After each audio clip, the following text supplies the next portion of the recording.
Yeah. Yeah, I'm like, yeah. But I be hearing them boys, they be talking about how they gang banging started, you know what I'm saying, in they city and in the cities and the funk towns and the Dallases and shit. And, we was in Tyler. So it came down there too. Right. Right? And it really started, you know what I'm saying, with you. We already had what we had going on in the hood. We just didn't have no color to it. We was already representing the hood. Right. I met one of the homies at church. At the time we was going to church, man. So what the nigga had went to California or something, right? I didn't know where he had came from. I never knew. Well, I never knew nothing about it. Well, the story that I got from him is But he was from here though. Yeah, he was from here. He was from here. But he got in trouble and got sent to Cali. Right. So when he come back to the hood, he brought the color to the hood. Yeah. You know what I'm saying? Yeah. We already ripping the hood because in the city everybody ripping their hood. Yeah. You know what I'm saying? Because So at the time, we had called ourselves Shotgun. Right. You remember that? I remember that. Yeah. Shotgun posse. Shotgun posse. Yeah, we were shotgun posse. One no color to it. Right.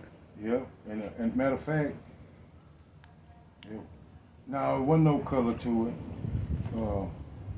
We didn't have no color to it. We just shotgun posse it. So we didn't know nothing. We saw the color movies. We saw colors. We saw colors. And stuff like that, but we were really trying not to copy or something like that. When old boy came down, he was smooth and thugging. Right. He had it down. Right. He had the dress code. He had the boxing game. He had the boxing game. Right. And like I said, as far as thugging, he had it down. As far as showing out. Right. A lot of time, I ain't saying, so there wasn't no player in that. So I didn't say the cat know how to talk, how to get on the girls or something like that. But as far as showing out in front of the other guys and wrestling and punching. Yeah, he had that down. He had it down. Yeah, but my part of the story was that he came from Cali because he had got in trouble down here, got sent to Cali, and then his people from Cali sent him back down here. Right. And it was around about the time when Colors had came out. It had already been out. Yeah, Colors had already been out. Yeah. But the thing was, everybody that went and watched Colors, everybody in the city wanted to be a Crip. Well, Crip, Yeah, yep. So in the city, it wasn't no blood. No, we didn't know no back. No. Everybody wanted to be a Crip, and then when he came from California, he came with the blood thing. He brought it to our hood. So at that time, what was that, 87? Yeah, somewhere around that time. 80, about 87. Yeah. He brought the blood to the city, to the hood. Yeah. And at that time, nigga, we was the only one in the city claiming blood. And like I said, well, I ain't gonna say in our hanging, who we was hanging around.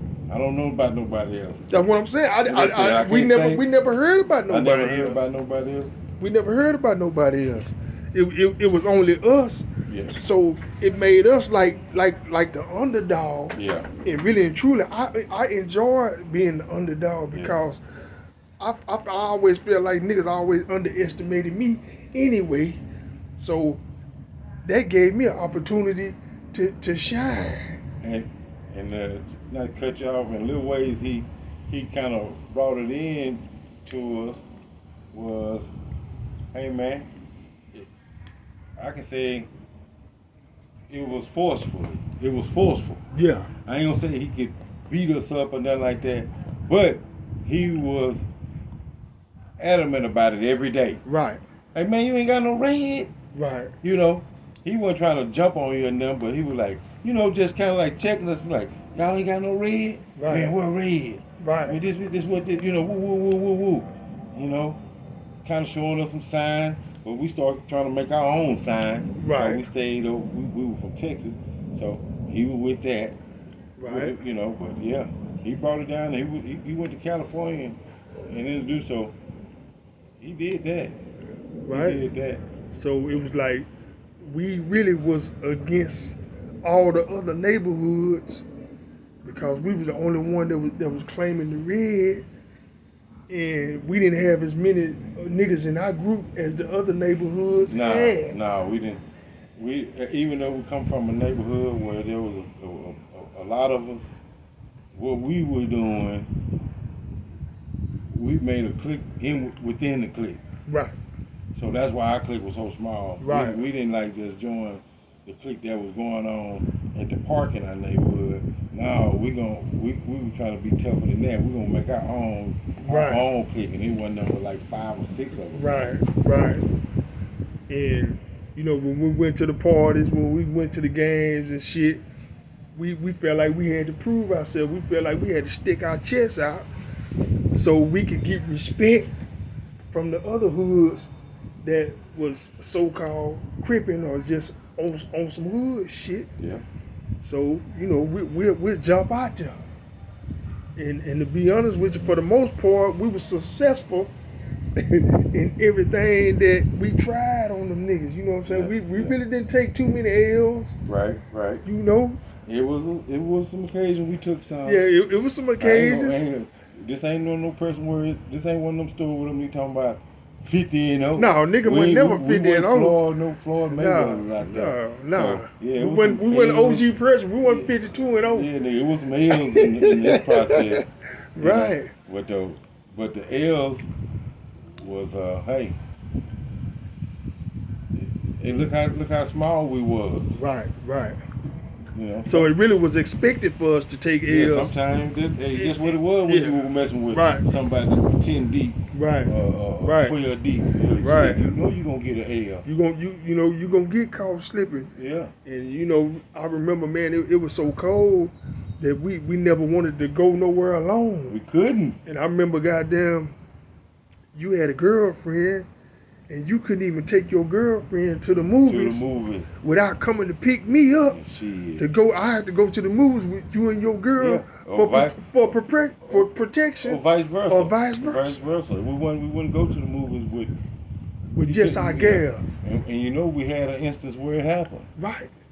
You know what I'm saying? You know when it happened. Right.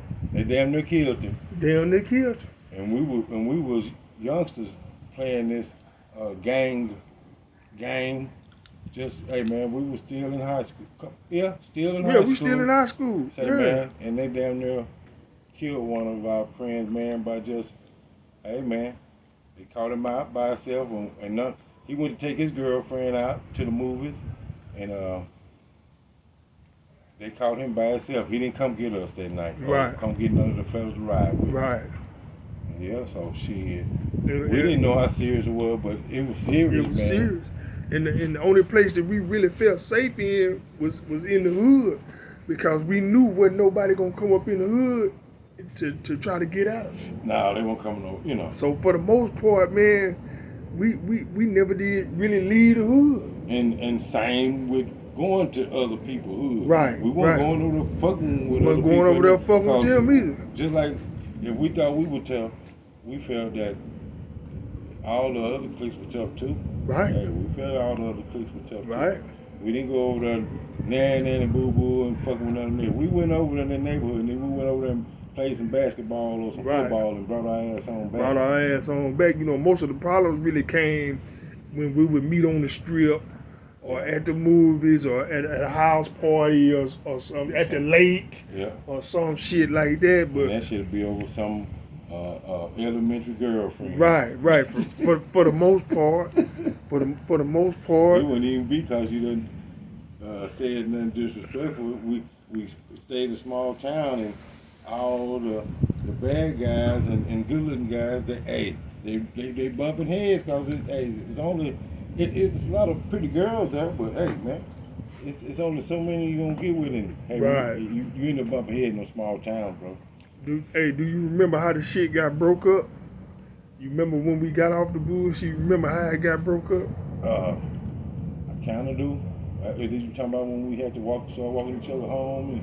No, it was still going when we were walking each other home. Okay. How it got broke up is when the homie, first cousin, was trying to talk to your gal, and I didn't know that was the nigga cousin. I don't know if you knew. Yeah. I didn't know. I didn't know it either. I didn't know that was the homie cousin. No, I didn't even. You know what I'm saying? And it really and truly was his cousin, because we done seen the nigga over the nigga grandma's house before. Yeah, shit got after that, but I didn't know that was the nigga cousin. Yeah, that shit got busted up over. It got busted up over a gal. That wasn't. It wouldn't even. It shouldn't even went like that. But, but it was. It started to show different things that I guess a person needs to see for it to not work. Right, and it really was good that it ended up getting broke up, man, because we really were headed in the wrong direction. Because we had already started pulling the shotgun out. Yeah. We had started shooting up in the air. Yeah. You know, we never shot at nobody. We never shot at nobody, but we'd go by the party and we'd shoot up in the air. Or we'd go by a nigga house and shoot up in the air. And so the gunplay had really came into play. You know, at first it was just fighting. And then you know, we started using the shotgun, you know what I'm saying? As antics. As antics. Yeah, like playing with the shotgun. Just having it and shit. And then you remember on the incident, one of the homies did get shot. Yeah, by us just having it. By us just having it. He got shot. And you know, being known as a motherfucker that will shoot, you know, one of the homies ended up getting shot. Yeah. So the shit ended up getting so motherfucking serious. You know, it wasn't play no more. Yeah, this nigga in high school. You know, so luckily, you know, we ended up going our separate ways. You went to the military. The other homie went to the couple of the homies went to the prison. Couple of the homies went to the military. Homie went to jail and all that, and it just ended up breaking us up, man. And we all went our separate ways, man. And that's how we, you know, kind of got away from the bullshit and you know, half-ass got saved from the graveyard. And I forgot about one piece. When you say that was our only introduction. I'm about to roll the tape back. Okay, roll it back. That tape back. Okay, roll it back. Before the homie had entered into the homie, there was blood that entered. We had already had a Crip introduced to us. Okay, Tom. Right. Forgot about the low. Right. We had a low in the crib. In the clique. Yeah, he wouldn't swing his fist if he wasn't hollering cuz. Yeah. So that was our real introduction, but he wasn't pressing like old boy was. Right. He would, you know, he just gonna show the mannerisms. Right. And he kind of just used it, which into the country, for us, it wasn't nothing to say cuz. Right. He would probably oversay it. Right. But that wasn't nothing for us to feel like to pick up on. Right. We always say cuz or kinfolk or whatever. Right. So it meant something different for us than it did for him. Yeah. And you know, rest of us had kind of picked up the blood thing. Yeah. And he came to the city cuz. Yeah. He came to the city, Crip, but he was fucking with us on some hood time. Yeah. And he always he still always called himself a Crip. Right. And even though he was in another state, right, growing up in another neighborhood, right, and these boys start calling themselves lightweight bloods. Right. He was right there. He right there with us, but he was right there with us, but he still stuck to the Crip title. He still kept his title. At the time, we wasn't walking around. Only person was probably walking around in the group that was probably throwing the sign was the guy that had introduced us to it. Right. The rest of us, we wasn't throwing no sign. He was super blood. He's super. The rest of us, we up under the title, but we ain't super blood. Yeah, we ain't super blood. Yeah. We just rolling with it. We rolling with it. Yeah. Yeah, so that's how that was. Yeah, but that shit was back in the 80s, you know what I'm saying? And you know, I heard a lot of boys talk about the 90s and the 2000s and shit. but nobody don't really talk about the 80s, you know, in the city. You know what I'm saying? We really brought that shit to the city, you know what I'm saying, in the 80s. And I remember, we're rocking with it. Right. And the school, the school that we went to, just crazy, y'all, just crazy. The school that we went to was red. And that just So made it is. That made it even easier. Right. So all the stuff that you had for school, right? The cap or this or that. It's gonna be red anyway. Red, so yeah. And the schools, even though we weren't like banging against another school, it was easy for our opposing schools to be Crips or whatever because their school was blue. Their school was blue. The school you know what I'm was saying? blue. So they picked up the blue just like we picked up the red because of our school. True enough, the homie did come from Cali. Yeah. You know what I'm saying? With the colors and with the rag and with the title. But we was already really like on some red shit because of the school. And the boys across town, they was on some blue shit because of their school.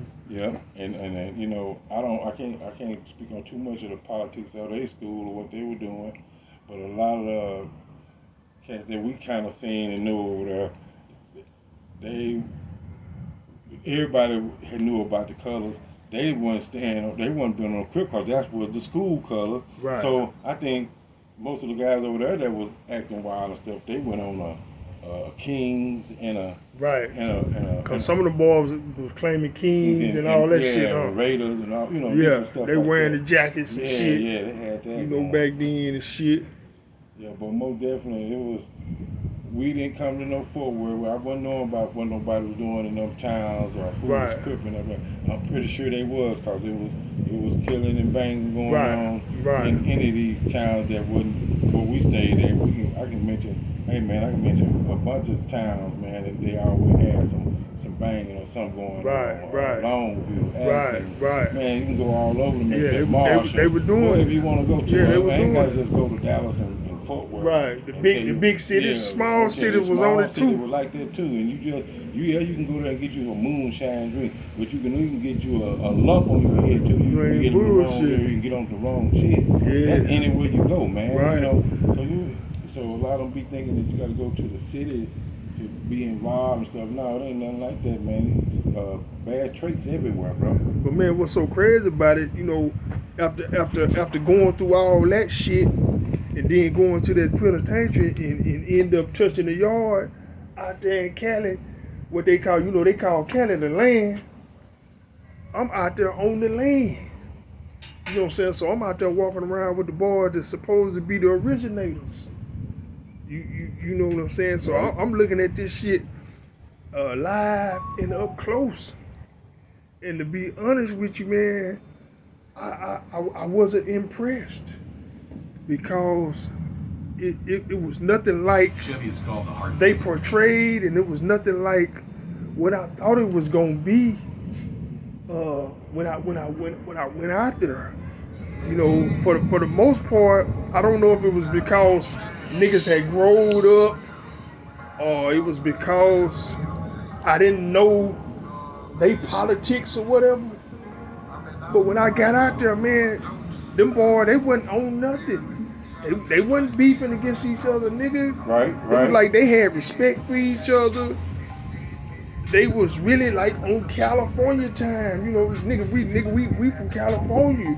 Yeah, true enough. They hung with each other, and you know what I'm saying. But they wasn't getting at each other. You know what I'm saying. They had respect for each other and shit. You know what I'm saying.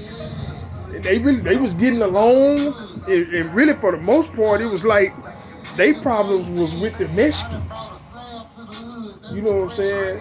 Say we own no copyrights to this music. No copyrights to the music. Subscribe and like Fed Talk 101. Fed Talk 101. Going live right now, Texas Red, baby.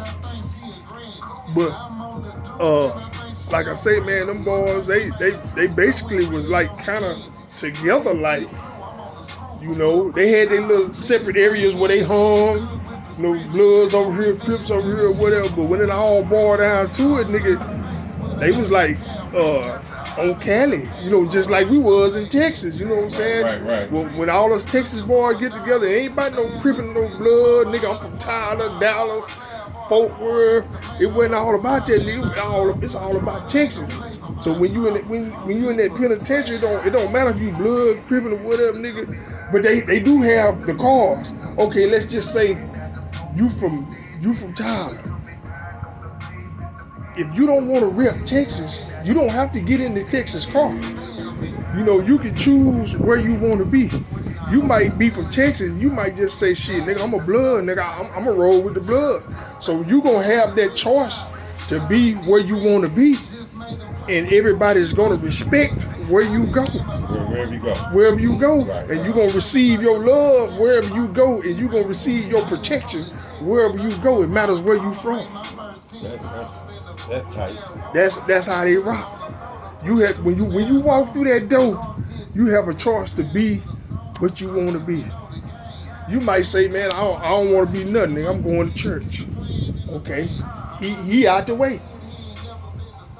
He in the church, so you have that right to not be nothing if you choose to, because you might be in the church. You might be. They got boys at the penitentiary. They preach.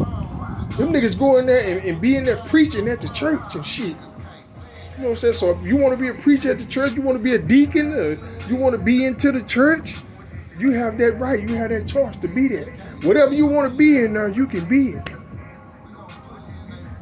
I was just thinking something. Banging in the country is totally different than banging in California. Totally different. Nigga, just cause they call him the color, nigga, my cousin stayed right there. He might be living in a neighborhood where it's purple, it's red, it's green. But nigga, in the country, nigga, that's where your grandma stay, or where your mama them stay. You raised up in all them neighborhoods. Raised up in all of them. You know everybody over there. Right. Man, you don't go over there banging on nobody because they wearing a rag. Man, like I said, you might be going to the family reunion. It might be full of different gang colors. Y'all calling yourself gang bangers at the family reunion. Right. And guess what you're doing when you get to the family reunion? Hugging and eat. Hugging and eat. You know what I'm saying? You with your people. That's how it basically is in the country, man. Now they try to make like do something else, and in certain cities they do. Yeah. Their ears only like that. Right. But for the most part of it here, a lot of us kin folks in them small towns. Motherfucking cousins and shit, man. And for the most part, them motherfuckers, like now, they damn near like that now. Everybody's respecting what a motherfucker is, and they getting along. And really, at this age, niggas, it's all about getting along and, respecting each other, man. You gonna always have that shit in your heart, but you don't have to act it out. And man, I seen some of them dudes, man, them niggas in their 50, 60 years old, man, they still acting that shit out, man. And the shit is crazy, man. They won't let the youngsters have it. they doing it harder than the motherfucking youngsters, man. And what I noticed about the California dudes, man, they really don't know how to let the shit go. Motherfuckers everywhere else, for the most part, they let that shit go. They move on. They be doing other shit. But I guess it's just that motherland type shit where them niggas really don't want to just let the shit go. And for the most part, man, some of them niggas, that's all them niggas got. They ain't got nothing but that. So they don't want to let it go. But I ain't trying to speak on nobody else politics or none of that shit. I just know what was going on in our hood and how it went down with us. That's the only thing I really can speak on, and and be concrete about, and speak on a little bit of shit that I know, from doing time out there in Cali, and being around them boys out there on the West Coast. A lot of them boys from back my way, they can't talk about it like I can talk about it, because I was out there with them boys.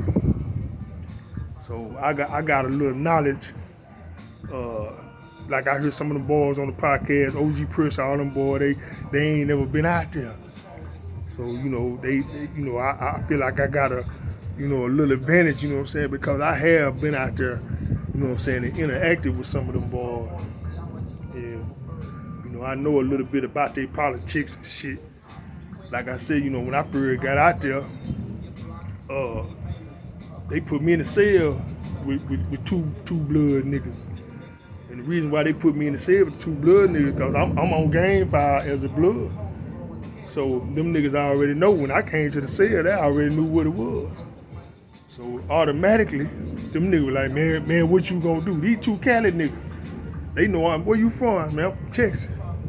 They asked me, man, what you gonna do, man? I said, man, where the Texas boys at? In the morning, I'm gonna take you to the Texas boys. So really, I was letting them know where I was going anyway. But I have that right to go where I want to go. They can't press me into going their way. You know what I'm saying? I had that choice, so they respected my choice. So when they took me to the Texas boys, nigga, they already knew what it was. I'm on Texas time. You know what I'm saying? Because I was Texas before I was anything. So I ain't gonna never abandon that. You know what I'm saying? The blood was brought to me in Texas. You know what I'm saying? So I was already repping Texas before that shit. So nigga, I ain't gonna turn my back on this Texas shit. You know what I'm saying? Even though blood is in my heart. So you know what I'm saying? That's why I stand with it. You know what I'm saying? Where you stand with it? Light Scribe 101, Fed Talk 101, Texas Red, baby. Live in the flesh. But yeah, homie, where you stand with it? You know what's Yeah, man, you get it. You get on nails on it. same thing with you? Yeah, man, I said, you know, I can't speak on none of the politics that's going. I think you're a good representation of it. You know what I'm saying? We're from the same neighborhood. Right. You know what the president did and what they ain't doing. You know, they ain't did no bunch of it. So, shit. Just here, man. Catching some knowledge on it, man. You know what I'm saying? Already. Well, you know, we brought y'all into our world, you know what I'm saying? And, you know, I've been wanting to bring y'all into my world and let y'all know, you know what I'm saying, how I got on and how I did it and where I been with it. You know, it is what it is. And if anybody want me to come on the platform and talk about it, just hit me up, nigga. We can talk about it. Fed Talk 101, Texas Red. I'm out.